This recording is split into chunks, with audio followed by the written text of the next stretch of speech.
নমস্কার। আমার আজকের নিবেদন কবিগুরু রবীন্দ্রনাথ ঠাকুরের লেখা কবিতা মাকাল।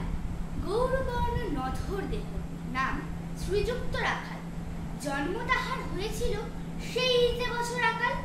গুরুমশাই বলেন তারে, বুদ্ধি যে নেই একেবারে, দ্বিতীয় ভাগ করতে সারা 6 মাস ধরে নাকাল। রেগে মেগে বলে, বাঁদর নাম দিলু তোর মাকাল। নামটা শুনে ভাবলে প্রথম বাক্যে যুগল গুরু, তারপর সে বাড়ি এসে নৃত্য করলে শুরু। হঠাৎ ছেলের মাতম দেখে সবাই তাকে শুধায়, এ কি? সকলকে সে জানিয়ে দিল নাম দিয়েছেন গুরু। নতুন নামের উৎসাহে তার বক্ষ দুরদুরু।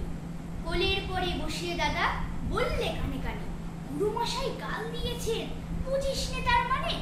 রাখাল বলে, কখনো না, মা যে আমায় বলেন শোনা, সেটা তো গান নয়, সে কথা পাড়ার সবাই জানে। আচ্ছা তোমায় দেখিয়ে দেব, চলো তো এইখানে। টেনে নিয়ে গেল তাকে পুকুর পাড়ের কাছে। বেড়ার পরে লতায় যেথা মাকাল ফলে আছে।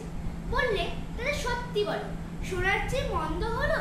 তুমি শেষে বলতে কি চাও, গাল ফলেছে গাছে? মাকাল আমি বলে রাখাল দুহাত তুলে নাচে।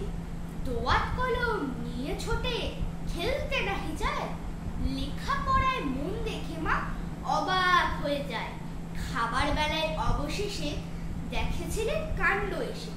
মেঝের পরে ঝুঁকে পড়ে খাতার পাতাটায় লাইন টেনে লিখছে শুধু মাকাল চন্দ্র রায়। নমস্কার।